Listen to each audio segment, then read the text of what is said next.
To, jama'a assalamu alaikum wa rahmatullah. Kamar dai kullum dai mai magana dan Juma Hassan Kudumu wanda kuka fi sani da Share Dabboci.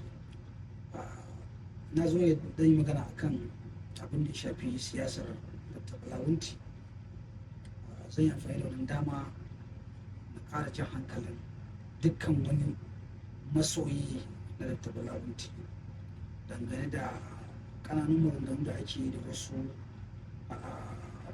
abubuwa makamantar haka. Ina so ku ƙara gane cewa ba a taɓa yin siyasa da tsoro. Kar mu yadda a rika samu na fargaba ko wani abu a zuciyarmu don a samu karaya.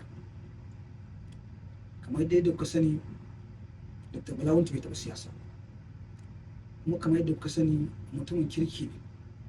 Mutum yakan yi hukunci ne akan abin da ya bayyana masa. Wasu sukan soki Bala Wunti, a'a ba mutum arziki ba ne, a'a akwai matsala tsakaninsu da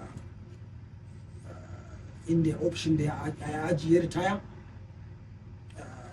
Ma'ana wasu sukan ce matsala ce ta sama ya yi ritaya daga ofishin da ya bari, da soke-soke makamantan haka. To zan yi amfani da wani dama na karji hankalin masoya da Wunti da masu kansu makiya din wanda ba sa tare da shi. Ba ka taɓa zamowa mutum na kwarai ce an kyale ka a duniyar. Tun tarihi, tun daga zamanin annabawa, ba a taɓa samun mutum arziki da ya zauna lafiya ba tare da samun makiya wanda suke shi ba. Amma ina tambaya da sauran al'umma, tambaya ta anan shi ne, waye za mu ɗauko wanda zai kawo jihar Bauchi banda Bala Wunti? Waɗanda suke gudun mutane ne za mu ɗauko mu kawo a matsayin jagororinmu, ko kuwa waɗanda ba sa ɗaukan wayan mutane ma balantana su ji kokinsu, ko ku a'a waɗanda kana tare da su ne ma, kuna tare da su, kun san su, sun san ku. Yau idan matsala ta rashin lafiya, haihuwa, hatsari ko wani abu na jarrabawa ya same ku, suna gudun ku, ba sa iya taimakon ku. Su ne ya kamata mu kawo su zama jagororinmu a jihar Bauchi, ko kuma wa?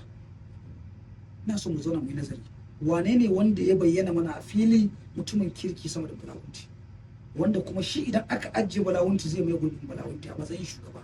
Wane ne? Wa muke so ya gaji gwamna Kaura a matsayin gwamnan jihar Bauchi? Waye shi? Wa yake da ƙarfi da capacity da kuma kyakkyawan mu'amala da mutane wanda ya fi Bala Wunti a jihar Bauchi? Ina so a bani waɗannan amsoshi. Sa'an nan ina so in ƙara fahimtar da mu cewa al'ummar jihar Bauchi, duk wata jam'iyya ban ware ba, PDP, APC, ANPP da duk wata jam'iyya ma akwai ta.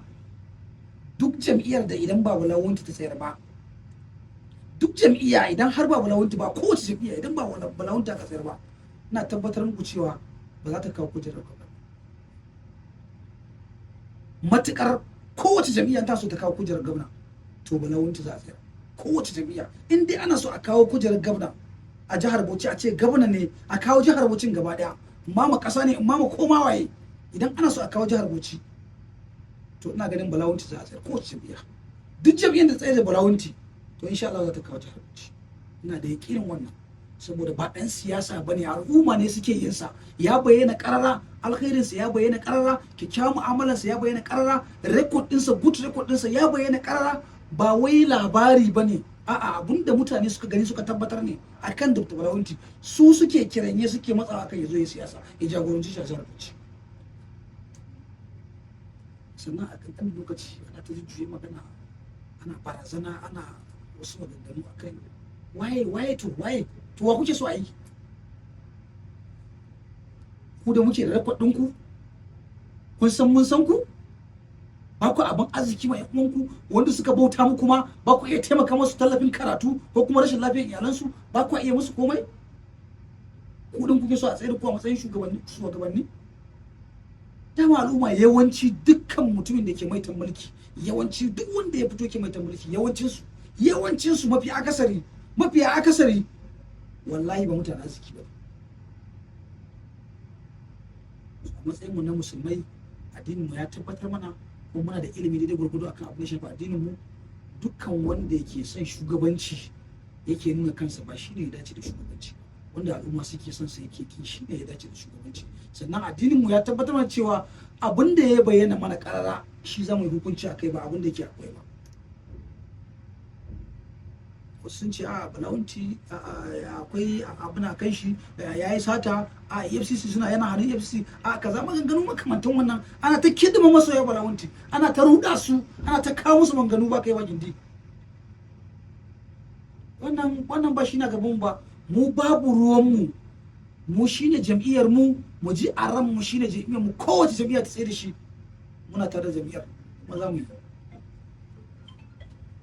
Don haka zan yi amfani da wannan dama na ƙara jan hankalin masu da balawunci, a ƙara ƙaimi, a ƙara tsayawa, ba a siyasa da tsoro. Kada ku kuskura a zo a gaya muku wani tatsuniya ku karaya, ina ba za mu taɓa nasara ba sai mun naɗe kafafun wandon mu mun tashi da gaske mun zage dantse. Wasu barazana da ake kaza duk ba shi na gaban mu ba.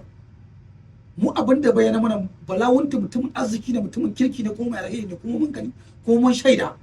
Ba wani abin da za a kawo manta bayan fage mu gaskata fiye da abin da muka gani. Kuma dama addinin mu ya kantar da mu yi hukunci ne bisa abin da muke da shaida akai muka gani, ba wani abin da yake baɗini ba. Da haka muna nan, duk wanda yake tare da ni to da Allah ya biyo ni mu ci gaba. Balawunta shi ne jam'iyyar mu, kowace jam'iyya ta tsaye da shi muna nan tare da shi. Assalamu alaikum warahmatullahi wabarakatuh.